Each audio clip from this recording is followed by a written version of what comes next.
I was a little disappointed, but not surprised by some of the carping in the comments about the King's visit to the Vatican, carping about the death or the dearth of religion or nitpicking the King's visit rather misses the point. What happened under the vault in the Sistine Chapel this morning was not a theological plebiscite. It wasn't a referendum on religion. It was a demonstration of how art, music and ceremony can carry cultural memory across the centuries. We don't need to worship Dionysus to grasp the force of Euripides or Aeschylus or Sophocles. Likewise, we don't need to settle the Anglo-Catholic doctrine to recognize that the Renaissance still teaches us how to look, listen and think. And in the Sistine Chapel, King Charles, Queen Camilla and Pope Leo joined for public prayer, the first time a British monarch has done so with a pope since the 16th century. And the service was framed as an ecumenical moment focused on care for creation, with prayers led by Pope Leo and the Archbishop of York, and with voices from the Sistine Chapel choir alongside choristers from the Chapel Royal, from St George's Chapel, Windsor. And this is an established fact. It's not spin. On the music itself, multiple outlets reported shared Anglican and Catholic hymns sung by the combined choirs. As of now, the Vatican, I think, hasn't released a full printed programme. So while Tallis would be apt, no source has confirmed which specific Tallis work was heard today. I can't quite identify because I didn't hear all the details because people on the BBC were chattering over it.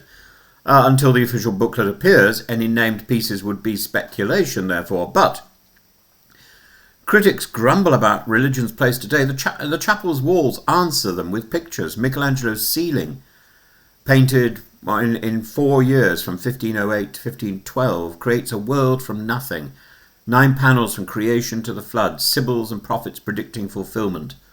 A visual grammar of human dignity and limit, and opposite the royal seats, or behind the royal seats, was the Last Judgment, painted in 1536, and again another 4 years of dedication from Michelangelo, that avalanche of bodies whose blue has swallowed more bad sermons than any pulpit.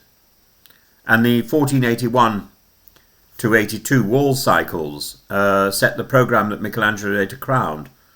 2 storylines run in counterpoint: the life of Moses on the south wall and the life of Christ on the north wall, a visual argument about continuity, law, grace and authority. And the artist's roster reads like a who's who of the Quattrocento, of the craft of that period. Perugino, Botticelli, Ghirlandaio, Cosimo Rosselli, with assistance from Pinturicchio, Signorelli, Bartolomeo della Gatta, among others. And everyone knows the Primavera. Few pause for Botticelli's 3 Sistine Chapel frescoes. They're sharp and rich with architectural fantasy, the temptations of Christ. Christ and the false hermit, the devil in Act 3 temptations across a landscape, where angels quietly lay a Eucharistic table. The moral instruction is clear: true worship, not spectacle.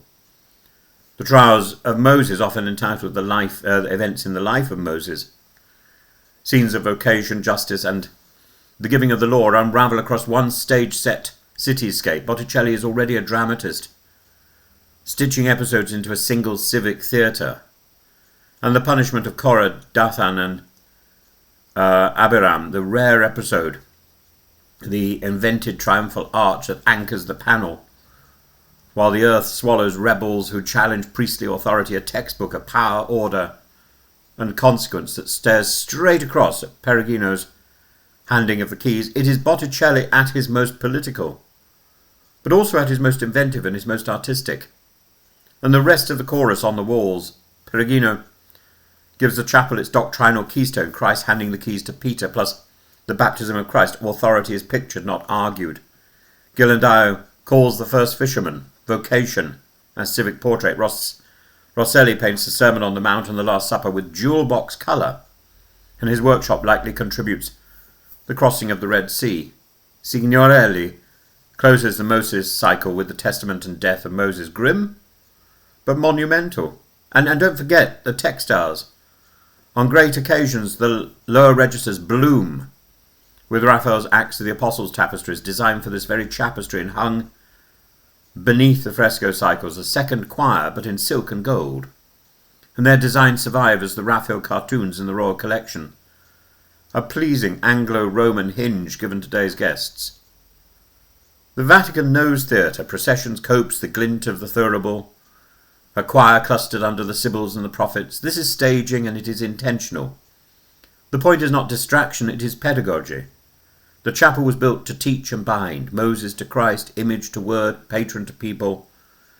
Today it bound Rome to Windsor for half an hour of shared text and sound. That is precisely how culture works.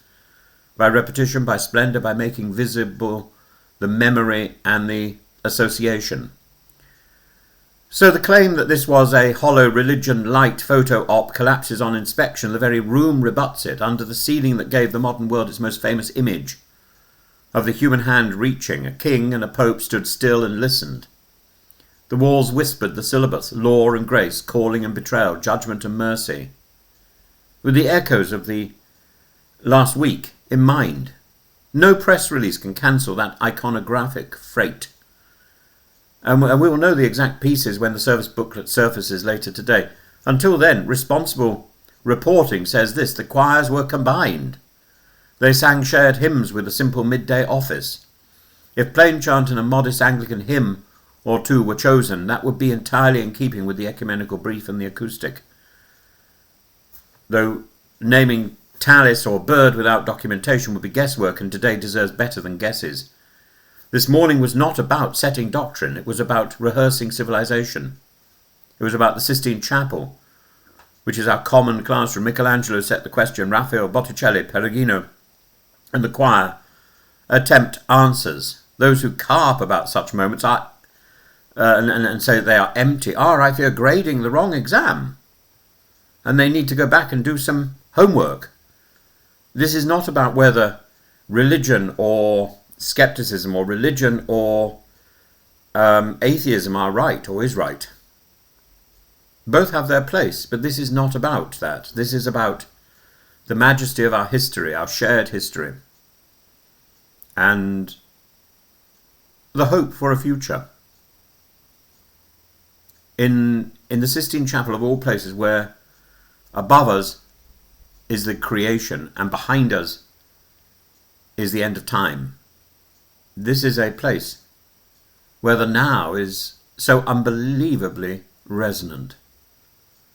And that is the lesson, not to pussyfoot about the value of religion or whether it is relevant today. It is still part of our inherited culture. It's part of our. It's what has defined the modern Eastern and Western cultural stage set, and whether we like it or not, we live on that. And this was to go back to at least one of the great flowerings of that stage design.